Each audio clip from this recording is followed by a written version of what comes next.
దేశ అభివృద్ధి కోసం ప్రతి ఒక్కరూ తమ ఓటు హక్కు వినియోగించుకోవాలన్నారు కేంద్ర మంత్రి కిషన్ రెడ్డి. ఖైరతాబాద్ నియోజకవర్గంలో పర్యటన సందర్భంగా మాట్లాడిన కిషన్ రెడ్డి సంఘంగా ఏర్పడి ఓటు వేసే ఉద్యమాన్ని నడపాలని కార్యకర్తలకు సూచించారు. ప్రధాని మోదీ ఆధ్వర్యంలో దేశాన్ని ప్రపంచంలోనే 5వ ఆర్థిక అతిపెద్ద దేశంగా తీర్చిదిద్దారని తెలిపారు.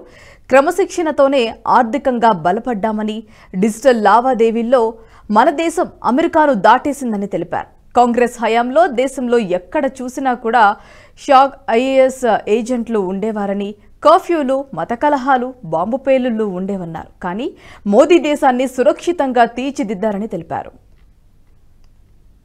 ఈ వీడియో మీకు నచ్చినట్టయితే లైక్ చేయండి, 10 మందికి షేర్ చేయండి. అలాగే కామెంట్ల రూపంలో మీ అభిప్రాయాలను మాతో పంచుకోండి. Nationalist hub group of channels ను సబ్స్క్రైబ్ చేసుకుని తెలుగునాట జాతీయవాద జర్నలిజాన్ని ప్రోత్సహించండి. ఈ వీడియో కింద ఉన్న బెల్ ఐకాన్ పై క్లిక్ చేయడం మర్చిపోవద్దు.